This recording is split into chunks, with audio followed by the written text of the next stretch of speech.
변성욱대 기자가 출연한 카이로스 방송은 이번 주 평화나무 유튜브 채널을 통해 다시 보실 수 있습니다. 다음 소식입니다. 집행유예 기간에 선거법을 위반해 구속된 한국기독교총연합회 대표회장 전광훈 씨가 고 김대중 전 대통령에 대한 가짜뉴스를 퍼뜨려 부인의 명예를 훼손한 혐의로 고소당했습니다. 평화나무는 지난 목요일 고 김대중 전 대통령 유가족의 동의를 얻어 고소 대리인 자격으로 전광훈 씨를 사자 명예훼손 혐의로 경찰에 고소했습니다. 전광훈 씨는 지난달 4일 광주광역시에서 가진 간담회와 애국국민대회에서 김대중 전 대통령이 해방 이후 남로당 전남 지부장까지 했었다며 수많은 청중 앞에서 두 차례에 걸쳐 허위 사실을 유포한 사실이 확인됐는데요. 문제의 발언 듣고 오시죠. 이 전라남도가 역사에 사기당한 것에 대해서 최고의 역할을 한 사람이 김대중입니다. 왜 그러냐면 김대중이 그때 남로당이었어요. 김대중이가 남로당의 전라남도 지부장까지 했어요. 김대중이가. 그 후에 김대중은 전향을 했지만은 그때까지는 남로당이었어요. 김대중이가. 그런데 왜 전라도가 공산주의를 왜 이렇게 좋아해? 김대중 때문에 이렇게 된 거야. 김대중 때문에. 김대중이가 해방 후에 누구냐? 남로당이요. 남로당. 나중에 전향했어요. 전향했지만 그때는 남로당이었어요. 박헌영의 밑에 있는 전라남도 지부장 했단 말이야. 김대중이가. 이미 이 시간을 통해 설명드렸습니다만 전광훈 씨의 발언은 근거가 전혀 없습니다. 따라서 전광훈 씨는 법적 책임을 피하려 한다면 고 김대중 전 대통령이 남로당 전남지부장을 맡았다거나 남로당과 관련이 있었다는 주장을 뒷받침할 사실에 입각한 객관적인 자료를 제시해야 할 것입니다. 그렇게 하지 못한다면 군사정권 시절부터 이어져 오던 전형적인 용공음해의 재판이라고 규정하지 않을 수 없습니다. 아울러 그간 문재인 정부를 끊임없이 비방하면서 김대중 전 대통령에 대한 음해까지 시도한 전 씨가 21대 총선을 앞두고 호남 지역의 표심을 극우로 돌리려는 의도가 있었던 것으로 판단하지 않을 수 없습니다. 평화나무는 전광훈 씨가 벌인 허위 사실에 의한 사자 명예훼손은 명백한 범죄 행위이며 유가족에게 큰 상처를 입혔다고 판단해 끝까지 그 죄값을 치르게 할 방침입니다. 단신입니다. 이번 주도 유튜브로 예배했습니다. 다음 주간 모여서 하는 예배 여부는 화요일쯤 공지하겠습니다. 최신 정보 13호가 발행됐습니다. 주위에 많은 배포 바랍니다. 1층이 벙커업 공간으로 세단장 중입니다. 지난 주간 어린이 예배용 부스를 설치했습니다. 평화나무 사무간사와 현장 취재 PD를 구인 중입니다. 많은 관심 바랍니다. 하루속히 코로나19가 종료돼서 함께 모여 예배드리길 기도합니다. 건강한 한 주 보내십시오.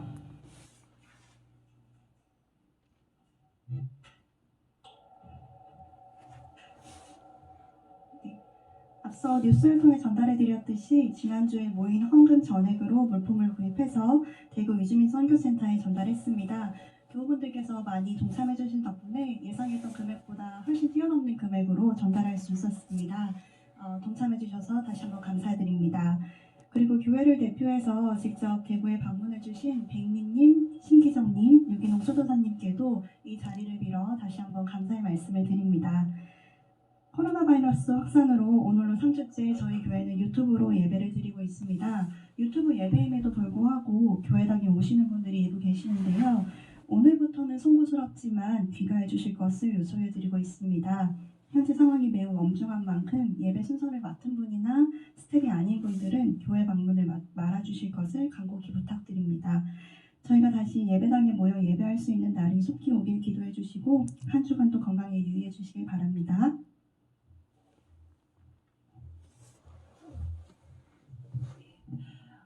오늘 성경 말씀은 마가복음 14장 32절에서 42절 말씀입니다. 성자님 나오셔서 읽어주시겠습니다.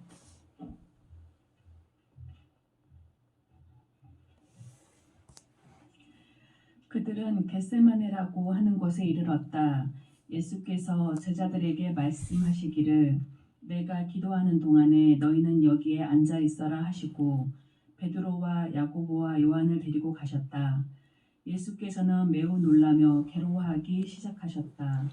그래서 그들에게 말씀하셨다. 내 마음이 근심에 쌓여 죽을 지경이다. 너희는 여기에 머물러서 깨어 있어라.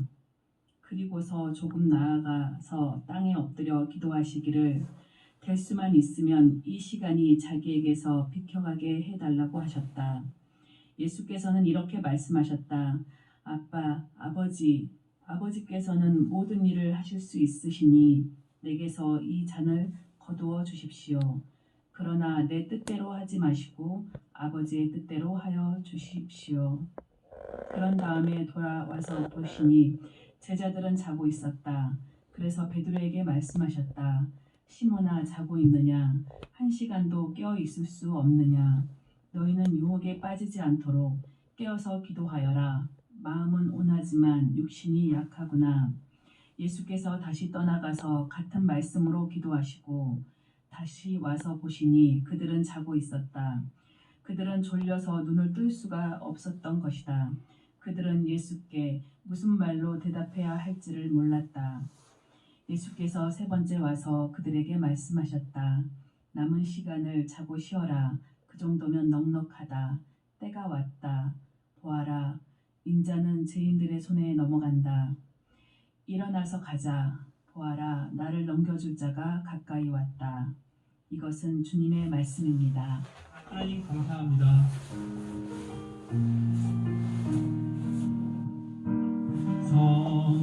성령이여 오소서 우리 가운데 오소서 닫힌 마음 열고서 주 말씀 채우소서 성령이여 오소서 우리 가운데 오소서 닫힌 마음 열고서 주 말씀 채우소서.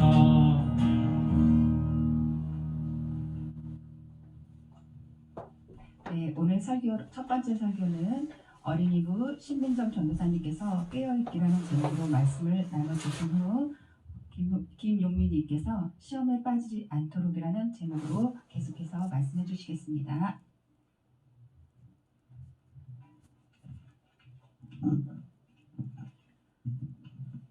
벙커업 친구들 한 주간 잘 지냈나요? 지난주 이 자리에서 설교하면서 전도사님은 우리 친구들이 다 함께 예배드리고 있겠지 하고 생각했는데 예배 후에 단톡방과 댓글을 살펴보니 다들 푹 잔 것 같더라고요. 아마 오늘도 푹 자는 친구들이 많을 것 같아서 설교 제목을 깨어있기로 정해봤습니다.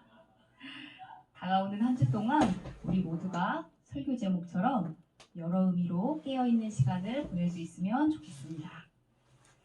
먼저 설교를 시작하면서 그림을 한 장 보겠습니다. 렘브란트라는 화가의 그림이에요. 정확한 그림의 제목을 전도사님이 알아내지는 못했지만 아마도 오늘 읽은 말씀의 한 장면인 것 같아요. 예수님의 얼굴이 어때 보이나요? 오늘 읽은 말씀처럼 또 지금 함께 본 그림처럼 예수님은 자신이 곧 잡혀가서 죽게 된다는 사실에 두려워하며 괴로워하셨어요. 그래서 가장 가까웠던 친구, 찐 친구라고 하는 3명에게 속마음을 털어놓고 부탁을 했어요. 베드로야, 야고보야, 요한아, 나 너무 무섭고 괴로워. 너무 슬프고 서러워 죽겠어. 나를 위해 함께 기도해 줄래? 그리고 예수님은 조금 떨어진 곳으로 가셔서 하나님께 간절히, 아주 간절하게 기도를 했어요. 하나님, 제게 이 무서운 일이 일어나지 않게 해주실 수 있죠? 제가 너무 무섭고 두려워요. 예수님은 곧 자기를 잡아갈 사람들이 들이닥친다는 사실을 알고 계셨어요. 예수님은 도망갈까? 정말 이대로 잡혀가야 할까? 수없이 고민하셨을 거예요. 다가오는 죽음 앞에서 예수님은 하나님을 간절히 찾을 수밖에 없었지요. 애절하게 기도하던 예수님은 땀을 뻘뻘 흘리면서 기도하셨는데 예수님의 그런 기도하는 모습을 보며 누가복음서는 그 땀을 핏방울 같았다고 표현할 정도였어요. 그런데 이 예수님의 이 애절한 기도는 예수님이 하고 싶은 말을 잔뜩 하는 기도가 아니라 하나님의 말씀을 듣고자 하는 기도였어요. 우리는 주로 하나님 시험 잘 보게 해주세요. 하나님 이게 갖고 싶어요. 하는 내 말만 늘어놓는 기도를 하지만 예수님은 하나님이 뭐라고 하시는지를 듣고자 기도하셨어요. 하나님은 어떤 마음이세요? 수없이 하나님의 마음을 물었고 저는 두려워요. 피할 수 있다면 피하고 싶어요. 하지만 하나님 제가 바라는 대로 말고 하나님이 바라시는 대로 하세요. 하며 하나님의 뜻이 이루어지기를 빌었어요. 우리는 너무 하고 싶은 말이 많을 때 상대방의 이야기를 잘 듣지 못해요. 잠깐만 내 이야기 좀 더 들어봐 하고 말하곤 해요. 그러다 보면 친구의 조언이 필요해서 이야기를 시작했으면서도 정작 친구의 조언은 듣지 못하고 내 말만 하다가 내 이야기만 맞는 것 같은 착각에 오히려 더 빠져버리게 될 때가 많아요. 하나님께 기도할 때도 마찬가지예요. 물론 하나님은 속 이야기를 털어놓는 우리의 비밀 같은 기도를 무척 좋아하세요. 기도하면서 속상한 마음, 어려운 고민을 털어놓을 때 하나님은 귀를 쫑긋 세우고 듣고 계세요. 이제 하나님처럼 우리도 하나님 말씀을 귀를 쫑긋 세우고 들을 수 있어야 해요. 예수님은 하나님께 괴로운 속마음을 다 털어놓으면서도 하나님의 이야기를 듣기를 원했고 결국 예수님은 두려움에 빠져서 도망치기보다 하나님을 신뢰하고서 당당히 두려움과 맞서고 절망과도 맞서고 죽음과도 맞설 수 있었어요. 우리 친구들도 예수님처럼 하나님의 말씀을 듣는 기도, 하나님의 뜻을 구하는 기도를 할 수 있으면 좋겠어요. 그 기도 가운데 하나님의 인도하심을 깊이 느끼면서 두려움도 어려움도 거뜬히 이겨낼 수 있기를 바랍니다. 예수님이 기도하다 친구들을 찾았을 때 친구들은 잠들어 있었어요. 예수님은 그런 친구들에게 여러 번 깨어있으라고 말씀하셨어요. 이 말씀은 단순히 잠들지 말라는 뜻이 아니라 나와 함께 고민해줘, 나와 함께 하나님의 마음을 물어줘 하는 말씀이었어요. 깨어있으라는 것은 쿨쿨 잠에서 일어나라는 뜻도 있지만 마치 잠을 자는 것처럼 생각하지 않고 고민하지 않는 상태에서 깨어나서 치열하게 고민해보라는 말씀이기도 해요. 우리는 종종 생각하기를 귀찮아해요. 누가 무언가를 물어보면 생각하기가 귀찮아서 몰라요 하고 대답하거나 친구와 생각이 완전히 같지 않은데도 더 고민해보기가 귀찮아서 저도요 하고 대답해버릴 때가 많아요. 그렇게 선생님 혹은 나이 많은 사람의 이야기를 생각하지 않고 따르다 보면 우리는 자라서 지위가 높은 사람, 힘센 사람뿐만 아니라 그냥 주변에서 하는 이야기를 듣고 그냥 따르게 되고 결국 하나님이 주신 자유로운 삶을 누리지 못하고 누가 시키는 대로 살아야 하는 종처럼 살게 될지도 몰라요. 하나님은 우리에게 아주 큰 선물로 생각하고 고민할 수 있는 능력을 주셨어요. 고민스럽고 두려운 상황에서 피하기보다는 열심히 부딪혀보고 고민하면서 우리는 실수를 반복하지 않을 수 있게 될 거예요. 그리고 생각하고 애써도 알 수 없고 모르겠는 상황에서 우리는 기도할 수 있어요. 하나님 어떻게 해야 하죠? 왜 그래야 하죠? 하며 묻고 또 묻고 대답을 듣기 위해 계속 애쓰다 보면 하나님은 다양한 방법으로 우리가 잘 답을 찾을 수 있도록 인도해 주실 거예요. 우리는 이렇게 하나님께 또 묻고 물으면서 잠에서 깬 것처럼 우리의 주변이 분명히 보이고 우리가 서 있는 자리가 어딘지 잘 볼 수 있게 될 거예요. 예수님은 오늘 성경 속 제자들에게만 아니라 우리에게도 말씀하고 계세요. 얘들아, 내가 너무 괴롭고 슬퍼. 너무 힘들고 버거워. 함께 깨어서 기도해 줄 수 있겠니? 괴롭고 슬픈 사람, 힘들고 버거워하는 사람에게 다가가서 함께 슬퍼하고 함께 고민하고 함께 애쓰며 기도할 때 예수님은 더 이상 외롭지 않으실 거예요. 이 사순절기 동안 고난당하는 예수님과 같은 사람들과 함께 깨어 기도하는 우리 벙커업 친구들이 될 수 있기를 바랍니다. 기도하겠습니다.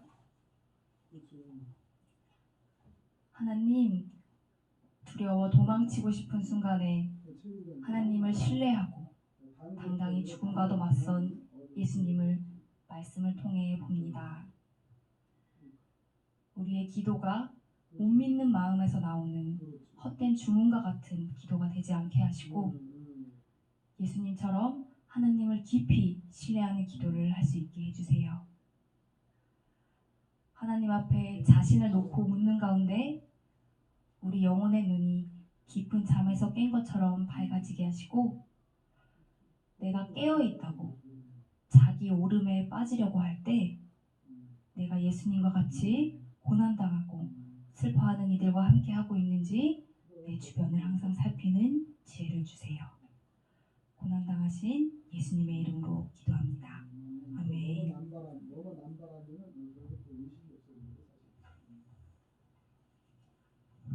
네, 지난주 예배 후에 우리 광성님이 오늘 헌금 모인 것으로 대구에 마스크를 보내자고 제안하셨어요. 아주 훌륭한 아이디어다 해서 교회 운영위원회가 교우 여러분께 온라인으로 헌금을 이렇게 쓰겠습니다 라고 동의를 구했습니다. 모든 분들이 아주 흔쾌히 응해 주셨습니다. 자, 그런데 이게 웬일입니까? 마스크를 구할 수 있는 곳이 전혀 없었어요. 마스크 구할 수 있을 때까지 기다릴 수는 없는 노릇이고, 그래서 손 세정은 물론이고 보습 기능까지 추가된 손 청결제를 초저가에 다량 구입하고 제가 지금까지 맛본 쌀 중에 가장 맛이 좋은 최고급 쌀도 수백만 원씩 보냈습니다. 네. 사실 대형 교회에서 보면은 이 한 주에 수억에서 십수억이 헌금으로 들어오고요. 우리는 거기에 비하면 초락이 짝이 없는 1,000만 원도 안 되는 헌금 총액이지만 주님은 우리의 재물을 아주 기쁘게 받으셨으리라 믿어 의심치 않습니다. 형편어려운 형제에게 하는 것이 곧 나에게 한 것이다 라고 하신 예수님의 말씀을 비춰보면은 지난주 대구 이주 노동자 자매 형제를 섬긴 우리 헌금은 필경 헌금이 맞습니다. 주님께 바친 헌금이 맞습니다. 다시 한번 교회를 대표해서 교우 여러분께 감사의 인사 말씀을 전합니다. 언제가 될지 모르겠지만은 우리가 다시 만나는 날까지는 하나의 성서 본문으로서 신민정 전도사님의 어린이 예배 설교와 제 성인용 설교는 적절한 표현이 아닌 것 같습니다. 제 설교를 차례로 이어가도록 하겠습니다. 자, 어린이에 이어서 어른용 하늘뜻 펴기 이어가겠습니다. 오늘 말씀이 펼쳐진 현장은 앞서 우리 신민정 전도사님 설교에서도 드러납니다만은 겟세마네입니다. 겟세마네는 히브리 단어 갓과 셰멘에서 파생된 것입니다.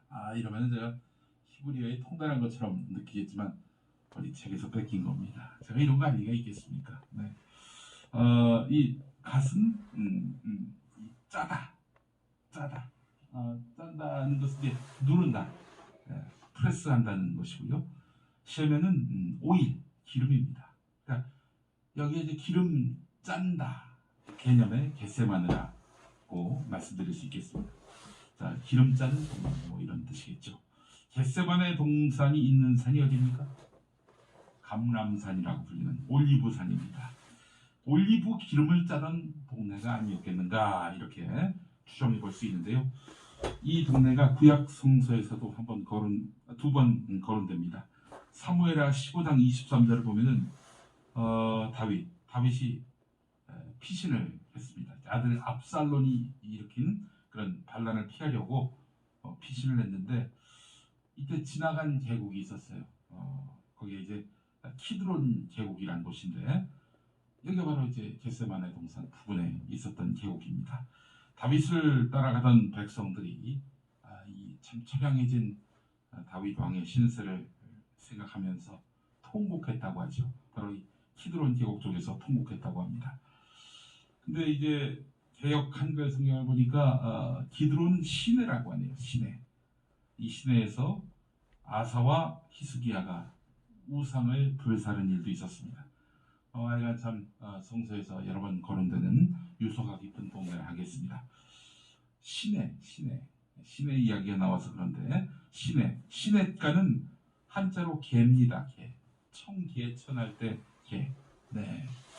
청계산도 같아요. 청계산, 청계천. 공간은 다릅니다만 하여간 같은 한자를 쓰고 있어요. 얼마 전에 신천지의 고위 관계자가 청계산의 개가 신의 개자고 여기서 이만희가 기도하고 득도했다라고 말했습니다. 청계산 부근에 무슨 도시가 있습니까? 서울시도 있지만 서울대공원이 있는 청계산 그 부근에 과천시가 있죠. 과천은 또 신천지의 본진이 있는 곳으로 또 우리가 알고 있고요. 자, 하여간 그래서 이제 과천에서 이만희가 신천지를 이렇게 시작했고 또 번성시켰다. 뭐 그런 의미인데 여기까지는 뭐 그렇다 칩시다. 근데 청계산의 계가 시내고 그 청계산에서 이만희가 득도했는데 시내산에서도 모세가 득도했다. 따라서 청계산의 계는 시내산의 시내와 같다. 뭐 이런 주장을 펼쳤습니다. 여러분, 시내산은 시내가산이 아니라 시나이산의 우리식 발음이죠. 이게 얼마나 웃긴 건지 몰라요. 이게 일종의 개그인데, 예. 아니 이런 식이라면 마가의 다락방은 마시성을 가진 사람 소유의 다락방이라는 얘기하고 뭐가 다릅니까? 제가 만약 다락방이 있는 집을 소유했다면 김가의 다락방 아닙니까? 예, 헷갈리지 말아야 합니다. 속지 말아야 합니다. 신천지는 그냥 구라예요, 그냥. 자, 이스라엘에 가본 분은 아시겠지만 낮에는 덥고 건조합니다. 밤에는 정말 춥다고 합니다. 근데 예수님이 이 고난 받으셨을 것으로 추정되는 시점 3월, 4월 그쯤에는 밤에도 야외에서 지낼 수 있다고 하는군요. 키드론 건너편 동산인 겟세마네 동산에서 기도하셨을 그 시점에는 지중해에서 동남풍이 불어오면 하여간 밤에도 야외에서 지낼 수 있다고 합니다. 예수님은 고난을 이미 감지하고 계셨습니다. 이제 고난이 목전이에요. 피토하는 심정으로 이 겟세마네 동산에서 하나님과 마주하게 됩니다. 1대1로 대화를 하게 됩니다. 피토하는 심정이라고 말했습니다. 아니 예수님은 하나님의 독생자고 우리의 구원자, 심판자이신데 또 이미 장애와 병마를 떨쳐내시는 그런 사역도 버리신 능력자신데 어째서 피토하는 심정을 토로하게 됐을까? 여기서 잠시 딴 얘기 좀 해보겠습니다. 여러분 뮤지컬 지저스 크라이스트 슈퍼스타 이름 한번 들어보셨죠? 구재숙님 아시죠? 보셨습니까? 못 보셨군요. 저도 못 봤습니다. 뮤지컬 지저스 크라이스트 슈퍼스타 예수님의 생애를 그린 뮤지컬이라는 것 정도는 짐작하실 겁니다. 근데 교회에서는 별로 안 좋아해요. 이 뮤지컬을. 왜냐? 이 사실은 교회가 절대적으로 신봉하는 예수님을 정상적으로 그리지 않은 뮤지컬이에요. 기성세대, 말이 좋아 기성세대지 꼰대로 불리지 않습니까? 이 꼰대로 가득한 교회를 향해서 이 창작자들이 도발하려고 만들었다. 이렇게 봐도 불이 날 것입니다. 이 어떤 미국의 락 페스티벌에서 처음 공연을 했는데 어른들은 젊은이들의 영혼을 잠식하는 시끄럽고 불경스러운 음악인 락을 혐오했어요. 이 락으로 예수 그리스도 이야기를 다룬다?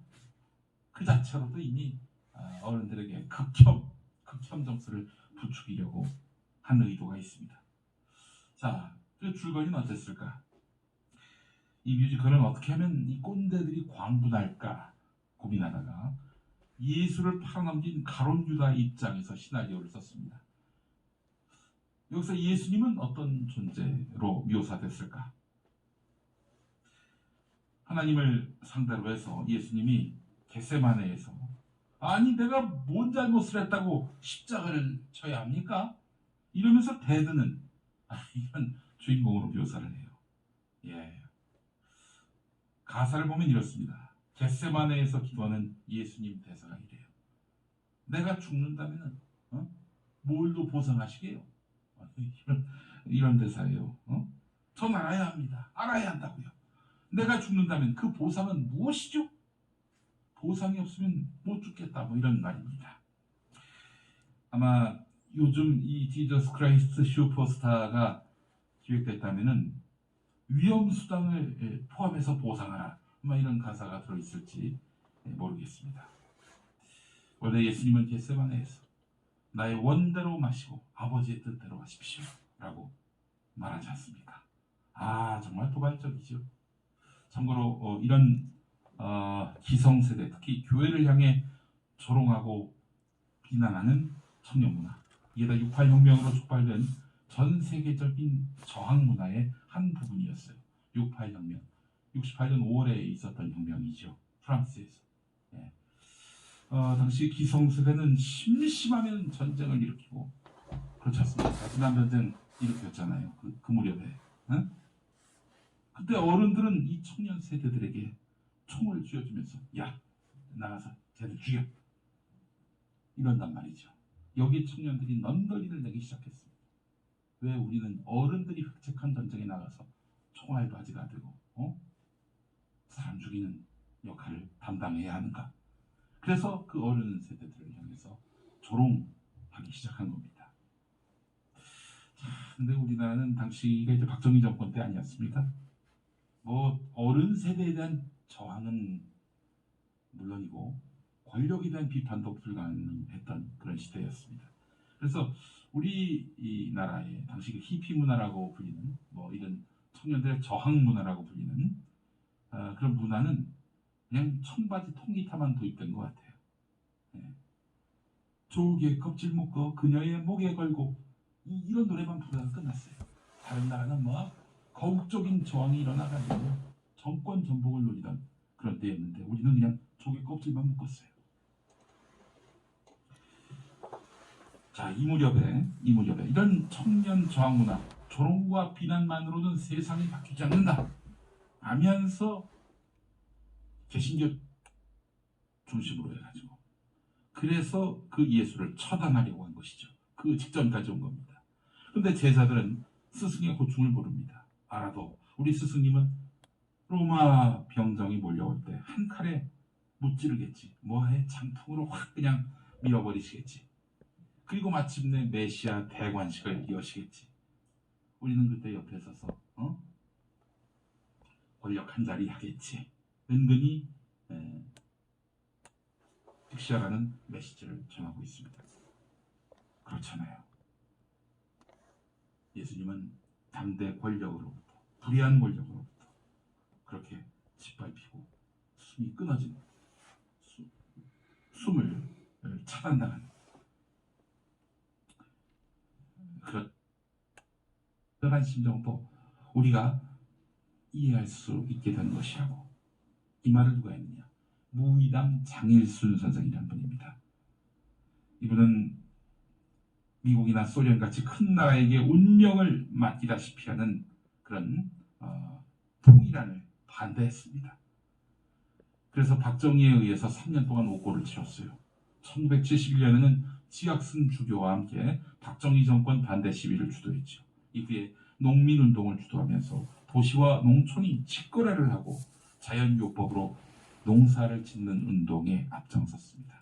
자, 그 운동을 펼친 곳이 바로 한살님입니다. 한살님. 네, 한살님. 그 정신을 변질시키지 말아야 할 텐데 그렇게 되기를 기대합니다. 지금이야 소수지만 언젠가 예수가 정치적 메시아가 되면 우리는 다수가 되고 주류가 될 것이라고 믿어 의심치 않았던 제자들은 지금 깊은 잠에 빠져 있습니다. 단 꿈을 꾸고 있습니다. 자, 이런 제자들에게서 삶, 움직이는 삶, 죽지 않는 삶, 죽어서도 살아있는 삶, 영원히 불멸하는 삶이 가능하겠습니까? 아, 그렇습니다. 정말 예수님의 가르침을 우리가 마음의 교훈으로 삼아서 내 행동에 어떤 동력이 되고 준거가 된다면은, 그렇다면은 삶과 죽음의 경계선이 사라져요. 내 목숨 하나 버려도, 그래서 가치를 지향하는 삶을 살아도 전혀 아깝지 않는 거예요. 이 삶에 얽매여서 나만 행복해야지, 내 가족만 행복해야지, 이러는 삶은 움직이는 삶, 죽지 않는 삶, 죽어서도 살아있는 삶, 영원히 불멸하는 삶이 가능할 수가 없는 것입니다. 말씀드린 대로 제도라고 하는 것이, 시스템이라고 하는 것이 무엇입니까? 기득권자가 그 기득권을 계속 유지하기 위해서 만드는, 권력을 빼앗기지 않고 영원히 사유화하려는 것, 이것이 바로 시스템 아닙니까? 제도가 아닙니까? 예수님은 개꿈꾸는 제자들을 측은하게 여겼습니다. 그리고 모든 고난은 혼자만 짊어질 수밖에 없음을 직감합니다. 그래, 이제부터는 자고 쉬어라. 충분하다. 시간이 왔다. 보라, 사람의 아들이 죄인들 손에 넘어간다. 내가 죄인들 손에 넘어간다. 보라, 나를 넘겨줄 자가 가까이 왔다. 예수님은 홀로 그 순명을 따르게 됐습니다. 여전히 예수님은 성삼위 하나님의 일원이고 끝내 살아나실 분이니 십자가 고난은 그에게 아무것도 아니라고 생각되십니까? 예수님에게는 고민도 고뇌도 고통도 전혀 없을 거라고 생각하십니까?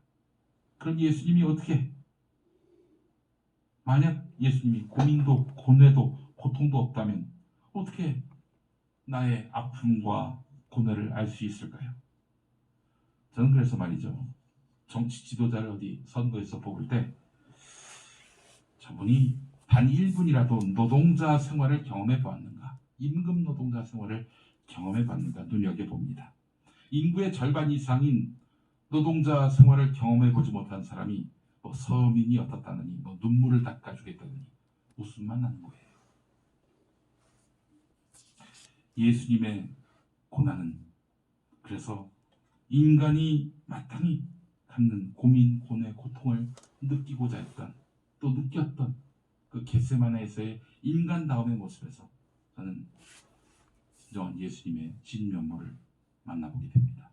사람으로서의, 또 사람의 아들로서의 예수님의 진면모를 만나보게 됩니다. 혹시 고난에 처하신 교우가 계십니까? 코로나19가 아니라도 살아있는 것 자체가 고통이신 분들, 2000년 겟세마네 동산에서 피땀을 짜내 고통을 호소했던 당시의 예수 그리스도를 기억하시기 바라겠습니다. 절박한 상황이 오면 이 고난의 시간을 비켜가게 해달라 간청하는 기도를 드리시기 바랍니다. 하나님이 그 예수님의 기도는 외면하셨잖아요 라고 생각하지 마십시오. 하나님이 그런 고통을 호소하는 기도에 늘 귀를 기울이시는 분입니다. 고난의 시간이 언제까지 될지는 모르겠지만 근데 당신을 웃게 할, 소망을 회복하게 할 그 자리에 여러분을 이끌고 가실 것입니다. 또한 예수님은 이제 곧 헤어질 제자들에게 유혹에 빠지지 않도록 깨어 기도하라, 기도하라 이렇게 당부했습니다. 그것은 아마 자신의 이름으로 살아갈 많은 후대 그리스도인들에게 당부하는 말씀이기도 할 것입니다. 예수님은